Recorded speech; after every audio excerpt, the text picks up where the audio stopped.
ہے. ہمارے گھروں پر اگر کوئی خوشیوں کی لہر آتی ہے, ہمارے گھروں پر اگر کوئی غم کا ماحول ہوتا ہے, تو سنیوں نے یہ بنا لیا ہے, اپنا وتیرہ بنا لیا ہے کہ پوری دنیا سے کہتے ہیں کہ ہماری صبح زندہ ہے, ہماری شام زندہ ہے, ہماری دل کی تختی پر نبی کا نام زندہ ہے. ہماری دل کی تختی پر نبی کا نام زندہ ہے. یہ شادی کیا ہوتی ہے؟ ہر مذاہب کے اندر اللہ نے اللہ اکبر تقریباً دیکھا جائے تو شادی کرتے ہیں, چاہے وہ ہندو دھرم میں دیکھا جائے, چاہے سکھ دھرم میں دیکھا جائے, چاہے یہودی دھرم میں دیکھا جائے, چاہے وہ نصرانی دھرم میں دیکھا جائے, ہر مذاہب کے اندر اللہ اکبر لوگ شادیاں کرتے ہیں. لیکن جس خوبصورتی کے ساتھ مذہب اسلام کے ماننے والے شادی کرتے ہیں, واللہ اگر وہ سنت نبی سمجھ کر کرتے ہیں تو سب سے خوبصورت مذہب اسلام کے ماننے والے کرتے ہیں.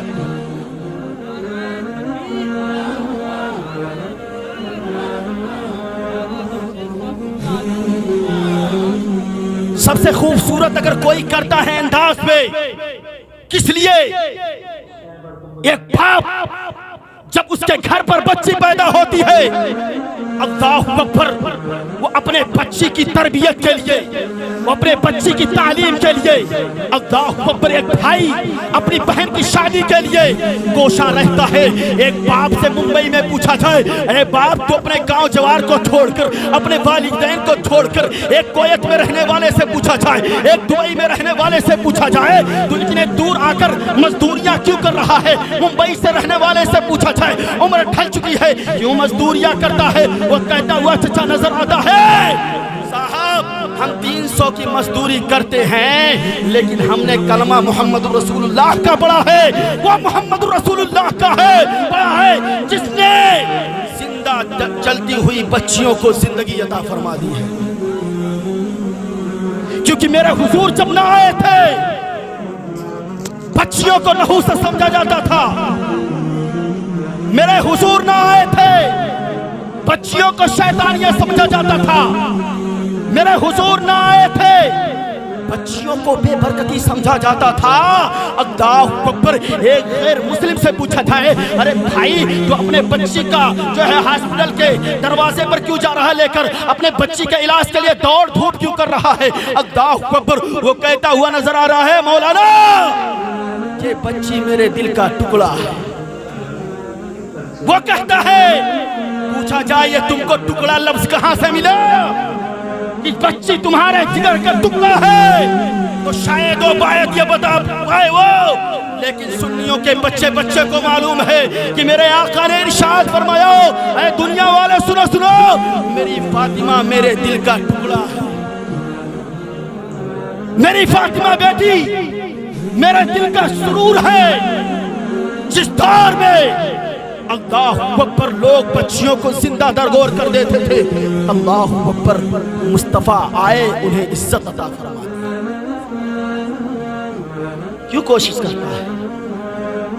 یہ کیا ہے؟ شادی ہر مذاہب کے اندر تقریباً دیکھا جائے شادیاں کرتے ہیں, لیکن ان کی شادی کیسی ہوتی ہے اسے مجھے گفتگو نہیں کرنے. لیکن یہ نکاح کیسا پسندیدہ عمل ہے. اللہ اکبر, ہم اور آپ کیا کرتے ہیں؟ اللہ اکبر, اپنی بہن کی شادی یا اپنی بیٹی کی شادی کیوں کرتے ہیں؟ کیا یہ دنیا میں عبادت نظر آئی ہے؟ کیا دنیا میں اگر کتابوں کو آپ کھنگال کر دیکھیں تو دنیا میں نماز جیسی عبادت آئی ہے, روزے جیسی عبادت آئی, حج و زکات جیسی عبادت آئی ہے. لیکن نکاح کے بارے میں علماء سے پوچھا جائے تو علماء فرماتے ہیں کہ یہ بار برکت عبادت جنت میں نصیب آئی ہے. بات اچھی لگ رہی ہے؟ کہہ دو سبحان اللہ, کہہ دو سبحان اللہ. چہرے کے سن لیں, لوگ دولہے کے لیے پڑھتے ہیں, میں دولہن کے لیے پڑھتا ہوں. کہہ دو سبحان اللہ. زمانے بھر کی بڑھی گھر کی شان بیٹی سے، چمکتا رہتا ہے دل کا جہان بیٹی سے، زمانے بھر کی بڑھی گھر کی شان بیٹی سے۔ کیا ہے سمجھ رہے ہیں؟ گاؤں والا تو سبحان اللہ نہیں بول سکتے ہیں؟ آپ بولیں یا نہ بولیں، اہل محبت بولتے ہیں، سمجھے؟ زمانے بھر کی بڑھی گھر کی شان بیٹی سے، چمکتا رہتا ہے دل کا جہان بیٹی سے، ضرور یہ نہیں بیٹوں سے نام روشن ہو، ضرور یہ نہیں بیٹوں سے نام روشن ہو، میرے نبی کا چلا خاندان بیٹی سے، میرے نبی کا چلا خاندان بیٹی سے۔ یہ بیٹیاں کیا ہے؟ احادیث مصطفیٰ میں میں نے پڑھا، آقا کریم صلی اللہ علیہ وسلم کے پیارے دیوانوں، میرے آقا ارشاد فرماتے ہیں اگر کسی کے گھر میں ایک بچی پیدا ہو جائے یا 2 بچی پیدا ہو جائے یا 3 بچی پیدا ہو جائے اور ان کی اچھی تربیت کر دے، ان کو تعلیم و تعلم سے نواز دے، ان کی اچھی تربیت کر دے اور اچھے گھر میں نکاح کرا دے، آقا ارشاد فرماتے ہیں میں اور وہ جنت میں اس طریقے سے رہیں گے جیسے 2 انگلیاں رہیں گی۔ اتنی پیاری حدیث ہے۔ جب علماء سے جڑو گے، محبت سیکھو گے، انشاءاللہ تعالیٰ عشق نبی تمہیں سمجھ میں آئے گا۔ کیا سمجھا آپ نے؟ اور دوسرے حدیث پاک میں نے پڑھا کہ جس کے گھر میں، کلیم اللہ چچا، جس کے گھر میں، آپ بھی سماعت فرمائے، جس کے گھر میں اگر اس کی بہنیں بھی ہیں ان کی اچھی تربیت کرے گا اور اسے تعلیم و تعلم سے اسے نواز دے گا، ادب سکھا دے گا، اس کی شادی کرا دے گا، نیک اور صالح رشتہ ڈھونڈ کر آقا ارشاد فرماتے ہیں وہ بھی میرے ساتھ جنت میں میرا پڑوسی رہے گا۔ کیا آپ نے سمجھا؟ اگر آپ کو نیتا جی کی سیٹ مل جائے بغل میں بیٹھنے کو، اگر دبئی کے اندر کوئی پلاٹ مل جائے، اگر ممبئی کے اندر کوئی مکان لے لے، خرید لے، سنہن کے سیٹ صاحب ہوں، تو عوام الناس کے درمیان، غریبوں کے درمیان اس دور کا حال یہ ہے، اس دور کا علمیہ یہ ہے کہ غریبوں کے پاس کہتے میاں تم نے کیا کیا، تمہاری اولاد کیا کر رہی ہے، ارے مجھے دیکھو میرے پاس مال ہے، میرے پاس روپے پیسے ہیں، میرے پاس یہ ہے، لیکن یاد رکھو چاہے وہ امیر ہو چاہے وہ غریب ہو، دنیا سے اگر جاتا ہے تو خالی ہاتھ جاتا ہے۔ اس لیے اگر تمہیں ناز کرنا ہے تو نسبت رسول پر ناز کرو، محبت رسول پر ناز کرو۔ اگر تمہیں کوئی فلاٹ مل جائے، کوئی مکان مل جائے، کوئی گھر کہیں مل جائے نیتا جی کے بغل میں، اور ہمارے مودی جی کے آپ بغل میں ان کے مکان کے بغل میں اگر مکان بنا لے تو بڑے گچ ہو جائیں گے، ان کی زبان میں بول رہا ہوں، بہت گچ ہو جائیں گے، بہت مگن ہو جائیں گے، بہت خوش ہو جائیں گے اور کہیں گے یہ میرا پڑوسی ہے، فلاں صاحب میرے خاندان میں جو ہے بغل میں گھر بنائے ہوئے ہیں، میرے گھر کے بغل میں مکان ہے۔ آقا کریم صلی اللہ علیہ وسلم کے پیارے دیوانوں، اے سنیو، اپنے مقدر پر قربان جاؤ، میرے آقا نے ارشاد فرمایا ارے جو اپنی بچیوں کی تعلیم دے گا، بچیوں کو تعلیم سکھائے گا، دین سکھائے گا، کنیز مصطفیٰ بنائے گا، ان کی شادی کر دے گا، وہ اور ہم دونوں ساتھ میں جنت میں ایک دوسرے کے پڑوسی رہیں گے۔ اتنی پیاری حدیث ہے، اگر لاکھ روپے دے کر نا کسی اور مذہب سے ڈھونڈواؤ گے تو نہیں ملے گا، لیکن اے سنیوں یہ مذہب اسلام نے تمہیں عطا کیا ہے۔ تھک تو نہیں گیا؟ تھک تو نہیں گئے؟ بیٹی کیا چیز ہے؟ یہ بیٹی کیا ہے؟ ہر انسانوں کی پیدائش، ہم اور آپ مرد حضرات یہ خواہش رکھتے ہیں کہ ہماری جو پیدائش ہوئی ہے ہم برتھ ڈے مناتے ہیں، اس لیے ان کی خواہش ہوتی بھائی جنم دن منایا جائے، لیکن آج کے ڈیٹ میں، آج کے دور میں جنم دن تو الگ ہو گیا ہے، فرض واجب کی تکمیل تک لوگ پہنچائیں، لیکن یہ مہدی والی رسم کیا ہے جانتے ہیں امام صاحب؟ میں کچھ اور عرض کرنا چاہتا تھا لیکن آپ سن لیں، سب کے گھر میں ہوتا، روکنا چاہیے، یہ غیر مسلموں سے آیا ہے۔ اس میں کیا ہوتا ہے؟ مرد حضرات ہلدی والا کپڑا پہن کر ایک دوسرے کو ٹچ کرتے ہیں، ایک دوسرے کو ہلدی لگاتے ہیں۔ اللہ اکبر!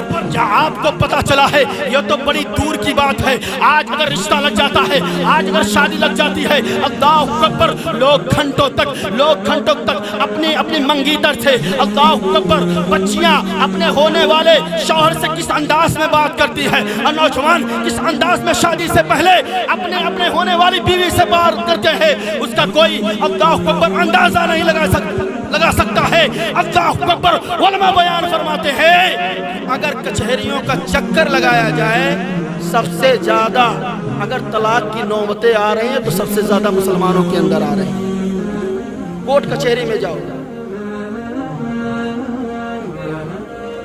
کورٹ کچہری میں جاؤ، کہیں بھی جاؤ آپ،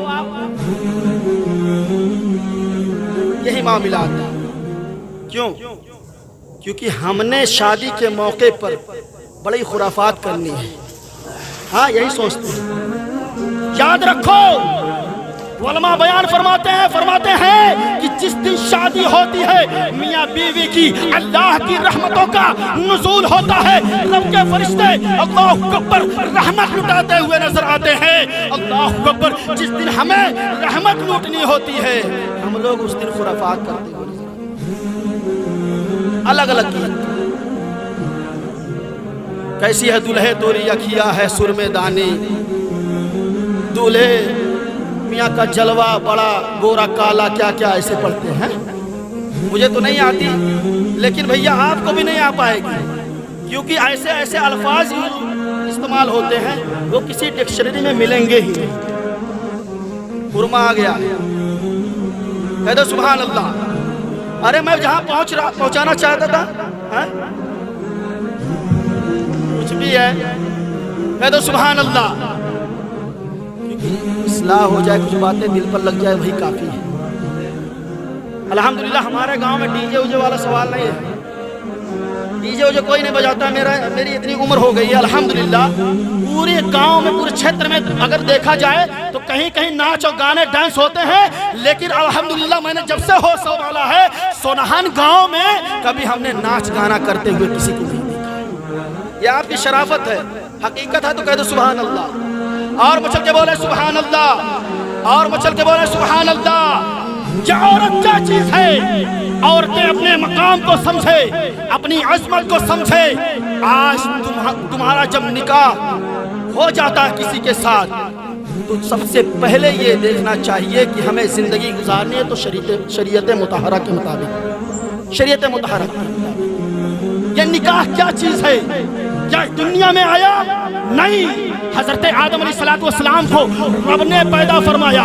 تذکرۃ الانبیاء اٹھا کر دیکھیں، روح المعانی اٹھا کر دیکھیں، اللہ نے حضرت آدم کو جنت میں پیدا فرمایا۔ حضرت آدم علیہ السلام جنت میں رہنے لگے، جنت میں گھومنے لگے، جنت میں ٹہلنے لگے۔ اللہ اکبر! جنت میں گھومنے اور ٹہلنے لگے، جنت میں حوریں بھی ہیں، جنت میں جنت ہے۔ اللہ اکبر! جنت کے کئی درجات ہیں۔ آقا کریم صلی اللہ علیہ وسلم کے پیارے دیوانوں، حضرت آدم جنت میں رہنے لگے، جنت کے میوے کھانے لگے۔ ایک وقت آتا ہے حضرت آدم علیہ السلام رب کی بارگاہ میں کہتے ہیں، اے میرے مولا، اے میرے مولا، کوئی میرا ہمدم عطا فرما دے، کوئی میرا غمخوار عطا فرما دے، کوئی میرا مونس و غمخوار عطا فرما دے، جس سے میں اپنی باتیں کہوں، جس سے میں پیار بھرے انداز میں بات کروں، جس سے میں اپنا درد بیان کروں۔ آقا کریم صلی اللہ علیہ وسلم کے پیارے دیوانوں، اس سے کیا آپ نے سمجھا؟ جنت میں سب کچھ ہے، جنت میں بولے سب کچھ ہے، اور اتنا آسان بھی جنت حاصل کرنا نہیں ہے جب تک کہ نبی سے سچا عشق نہ ہو جائے۔ جنت میں حضرت آدم ہے، کہتے میرے مولا کمی محسوس کرتا ہوں، کوئی میرا ہمدم عطا فرما دے۔ اللہ نے حضرت آدم کے اوپر اونگ طاری کی، حضرت آدم علیہ السلام نیند کے عالم میں ہے۔ اللہ نے حضرت حوا کو پیدا فرمایا، کہاں سے پیدا فرمایا؟ ناخن کے ذریعے سے پیدا نہیں فرمایا، ہاتھ کی انگلیوں کے ذریعے سے نہیں پیدا فرمایا، سر کے بالوں کے ذریعے سے پیدا نہیں فرمایا۔ اللہ نے اگر پیدا فرمایا ہے تو دل کے قریب جو بائیں پسلی ہے، نرم اور نازک ہڈی ہے، اس کے ذریعے سے پیدا فرمایا، اس کے ذریعے سے پیدا فرمایا۔ کیوں؟ اس لیے کہ نہ عورت سر پر رکھنے کا نام ہے، نہ عورت کو پیر کی جوتی سمجھنے کا نام ہے، ارے عورت دل کا نام ہے، اسے دل میں رکھا جائے، دل میں رکھا جائے۔ حضرت آدم نے جب ایک اپنے جیسا ایک انسان کو دیکھا تو بڑھنا چاہے، کیا کرنا چاہے؟ بات کرنا چاہے۔ مجھے عنوان ملا ہے فیضان خطیب البراہین کے تعلق سے، 2 ہی باتیں کروں گا لیکن ضرور کروں گا، کیونکہ جب تک میں اپنے بزرگوں کا ذکر نہیں کرتا ہوں تب تک میرے دل کو قرار نہیں ملتا ہے۔ سنیں، حضرت آدم بڑھنے لگے، رب نے کہا کہ فی آدم، اے آدم رک جاؤ، کہاں جا رہے ہو، کہاں جا رہے ہو، آگے مت بڑھو۔ مولا کی بارگاہ میں حضرت آدم کہنے لگے، اے میرے مولا، تو نے حوا کو میرے لیے پیدا فرمایا ہے، میرے لیے پیدا فرمایا ہے، میرے دل کے سکون کے لیے پیدا فرمایا ہے، میرے دل کے چین کے لیے پیدا فرمایا ہے۔ رب نے کہا، اے آدم، ابھی تمہارا نکاح نہیں ہوا ہے، ابھی حوا کا تمہارے ساتھ اللہ اکبر عقد نہیں ہوا ہے، اے آدم رک جاؤ۔ حضرت آدم رک جاتے ہیں، کیا کرتے ہیں؟ رک جاتے ہیں۔ اللہ نے اپنی تعریف و توصیف یعنی خطبہ پڑھا، امام صاحب پڑھتے ہیں کہ نہیں؟ نکاح پڑھانے والے نکاح خواہ پڑھتے ہیں کہ نہیں؟ اللہ نے اپنے شان کے مطابق خود خطبہ پڑھا، اور حضرت آدم کا حضرت حوا کا نکاح ہو گیا۔ کہہ دو سبحان اللہ، اور مچل کے بولے سبحان اللہ۔ عورتیں سمجھے اپنی ذات کو، اللہ نے اگر کسی چیز کا وجود فرمایا ہے تو دنیا میں فرمایا ہے۔ اللہ اکبر، ہم اور آپ دنیا میں پیدا ہوئے ہیں۔ اگر یہ لائٹ کے بارے میں پوچھا جائے، ایک ٹینٹ کے بارے میں پوچھا جائے تو لوگوں نے اسے ایجاد کیا ہے، اسے دنیا میں بنایا گیا ہے، چاہے 4 پہیا ہو، چاہے ہیلی کاپٹر ہو، چاہے جہاز ہو، یہ جہاز ہو، یہ دنیا میں بنائے گئے ہیں، اور بہت ساری چیزیں دنیا میں پیدا کی جاتی ہے، لیکن عورت اس ذات کا نام ہے، اللہ نے اس کو جنت میں پیدا فرمایا ہے۔ اللہ نے جب جنت میں فرمایا، ان کو پیدا فرمایا، تو اللہ نے فرمایا کہ ہر چیز میری تسبیح بیان کرتی ہے، خشک و تر میری تسبیح بیان کرتے ہیں، بحر و بر شجر و حجر میری تسبیح بیان کرتے ہیں۔ اللہ نے جب عورتوں کو جنت میں پیدا فرمایا ہے تو عورتوں کو سب سے پہلے یہ چاہیے کہ اگر وہ قدم کو اٹھائیں تو اللہ اکبر شریعت مطہرہ کے مطابق اٹھائیں، اور ہر شے اپنی اصل کی جانب لوٹتی ہے، ہر شے اپنی اصل کی جانب لوٹتی ہے۔ تو ہم لوگ حضرت آدم کے وفادار ہیں، ان کے ماننے والے ہیں، نبی آخر الزمان کے امتی ہیں، تو ہم لوگ پشت آدم میں تھے، پشت آدم میں تھے، یعنی ہم جنت میں تھے۔ اگر ہم کو جنت چاہیے تو حضرت آدم اور تمام انبیاء یعنی محمد رسول اللہ تک جتنے بھی انبیاء آئے ہیں ان کی عزت کی جائے اور شریعت مطہرہ پر عمل کیا جائے، انشاءاللہ ہم سب جنت میں جائیں گے، جنت میں جائیں گے۔ تو یہ پتا چلا کہ جب ماں جنتی ہے، ہماری دادی جنت میں پیدا کی گئی ہیں، تو ہمارے گھر کی عورتوں کو یہ چاہیے کہ اسی دادی کے نقوش قدم پر اپنی زندگی گزار دیں، ان کو دل سے مانے، اور دنیا کی اداکارہ فلم اسٹار ہو 40 منٹ تک سیریل پر وہ حرام خوری کرنے والوں کی زندگی کو آئیڈیل نہ بنائے، ارے بنائے